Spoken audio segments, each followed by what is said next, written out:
Policy gives you the go-ahead. Okay. Start. I think this budget is a fairly balanced budget.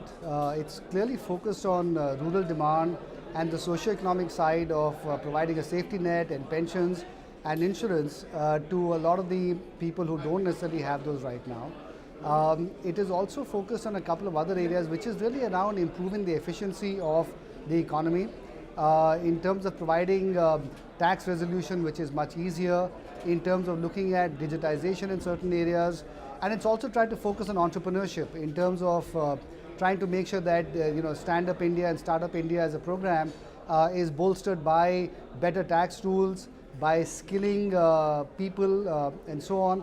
And I think over and above that, at the macroeconomic level, one of the most important things the budget has done is really keep to the fiscal deficit target of 3.5%.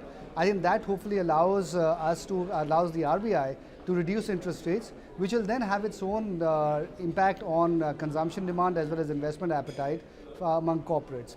I think the most important thing that has been missing in the economy so far has been the demand side, and that is the one thing that this budget does try to address through the rural areas by creating demand in rural areas which have been under some degree of distress, and we've seen a lot of demand in FMCG goods and consumer products goods, durables, etc. having gone down in that area. So I think it's really focused on trying to encourage demand coming from rural areas, which I think hopefully along with lower interest rates eventually will provide a very broad base for future growth in the economy.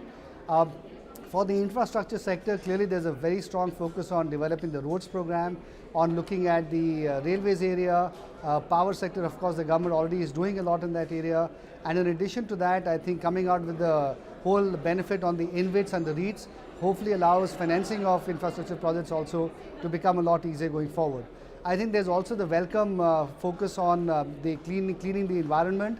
The clean energy, the clean environment cess has been increased, and also cess on cars has gone up to fund environmental activities. So I think all of those are also fairly positive. So I think all in all, a balanced budget, hard to point out any negatives in it, and hopefully in the longer, medium and long term creates a good base for growth in the economy going forward.